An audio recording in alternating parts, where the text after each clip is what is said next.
Good evening. So this is my expert presentation based on the story Suddenly a Gate by Michael Postlins.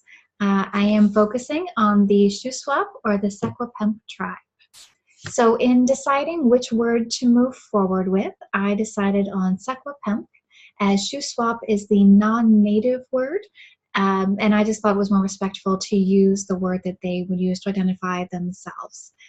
So Shuswap is, as I said, the non-native word for the 17 bands that make up the Secwepemc people who are located in British Columbia. The bands are united in their common language of Secwepemctism. They have lived on the land for over 10,000 years. However, they believe that they have always lived on the land. And noteworthy sites within the Secwepemc land include Kamloops, Shuswap Lake, and Revelstoke. So with regard to the location of the Secwepemc people, they are in British Columbia, Canada, and the territory is over 180,000 square kilometers. You can see here on the map that is their land and their surrounding tribes.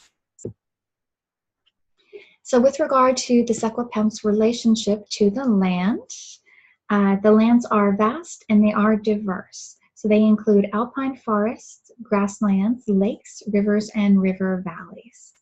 The land supports the Secwepemc, who traditionally lived semi-nomadically. The land supported all of their needs for shelter, medicine, and food. There was fishing, hunting, and plant gathering of over 135 plant species. Those plants were used for medicine, food, and ceremonial purposes. Some of the varieties of animals that they hunted were, of course, deer, moose, caribou, and elk.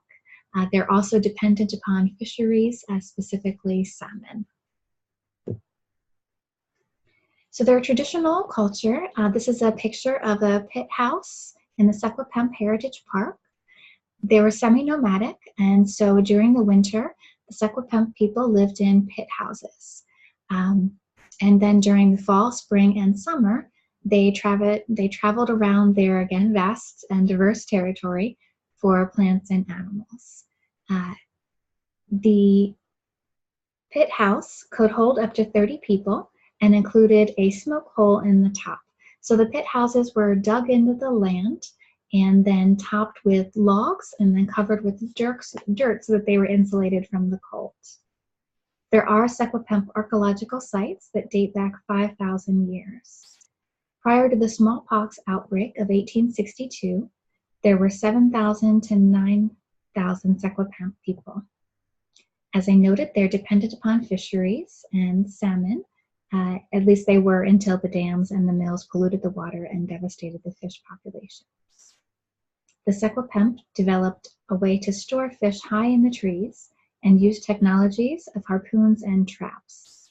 In 1941, the Grand Coulee Dam on the Columbia River was completed and ruined over 1,000 miles of salmon spawning grounds.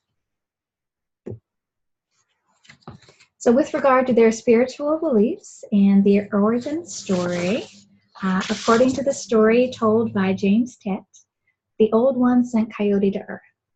Coyote was magical, but also a trickster. While he played tricks on the Secwepemc people, he also did good things and modeled proper behavior for the people. When Coyote left Earth, Old One completed the work and transformed the earth, making mountains and lakes. Old One created animals and taught people how to care for the land. Old One transformed bad people into animals, fish, and rocks. And that's why the Secwepemc people believe that everything, plants, animals, rocks, air, and fire, everything has souls, and that everything in the natural world can speak. And that is why, or one of the reasons why they are tied to their land and always very respectful and sure to care for their land. Songs and dances and ceremonies are tied to the land and celebrated with seasons. Animals and moral teachings are also reinforced by song, dance, and ceremony. Now, one important ceremony is for the first foods, and the first food ceremony includes prayer, song, and dance, and was held before the harvest. This is a photo of the Kamloops powwow. It's an annual celebration on the Secwepemc Powwow grounds, and it's in its 39th year. It's a 3-day event and one of the largest gatherings for First Nations tribes in Western Canada. And First Nations just refer to Indigenous people in Canada. The Secwepemc people were missionized, and they were missionized by Catholics. So in 1901, the Catholic mission in Kamloops began to set and have Secwepemc involved in religious scenes, including the crucifixion. Just 11 years later, the Catholic missionaries claimed the heathen ways of the Secwepemc people were gone. One example of how the missions and other, one example of how the missions went about getting rid of those heathen ways and missionizing is by setting up residential schools. So according to Truth and Reconciliation, TRC reported that at least 4,100 children in 130 residential schools across the country died. One such school was a Kamloops residential school. The school was founded in 1893 and closed in 1977. Hundreds of Secwepemc children were removed from their homes by force, and while living at the school were forbidden to speak their native language or to practice their spiritual beliefs. Survivors of the Kamloops residential school still meet to attempt to heal from their time. There are many threats to the Secwepemc lands, including deforestation, tourism, pollution, and commercialism. The most noteworthy of the current threats are in tourism and commercialism. So I have two examples of the tourism threats to the land, and they are the Sun Peaks Resort expansion and the Bear Mountain Resort. Both resorts are developed on contested land as Secwepemc, and the Secwepemc actively resist.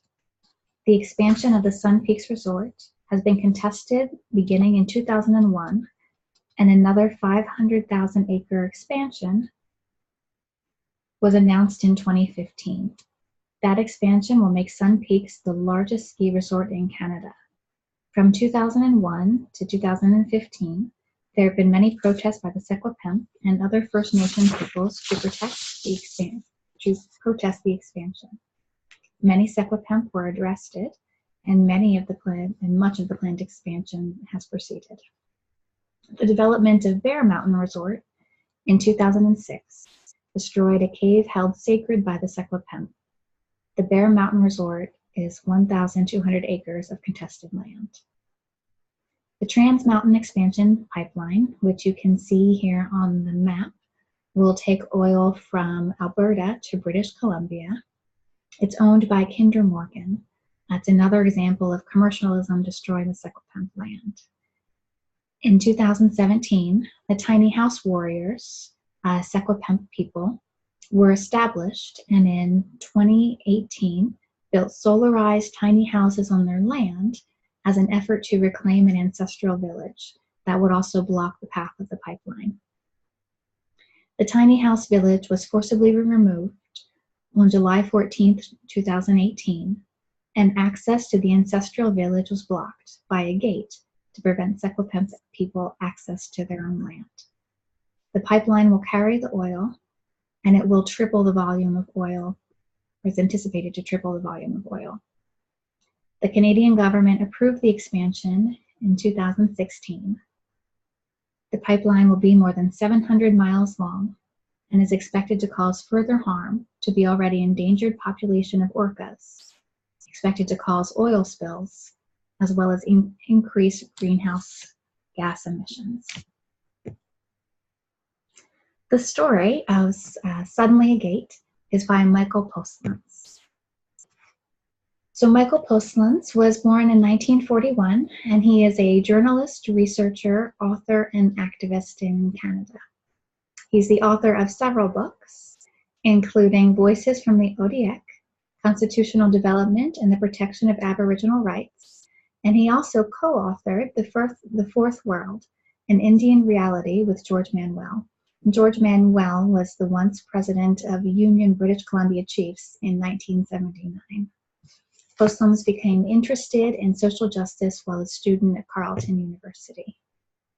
Additional achievements about Postlands include that he served as the advisor to the National Indian Brotherhood, earned a PhD at York University, partnered with Dene nations on governance, land claims, and mercury poisoning, worked on publishing a local paper, Aquakense Notes. That paper ran from 1969 to 1996. He is currently working on a thesis for his second master's degree. These are the various resources that I used. There were a lot of excellent resources out there, as I'm sure you all found with your presentations as well. Thank you for your time.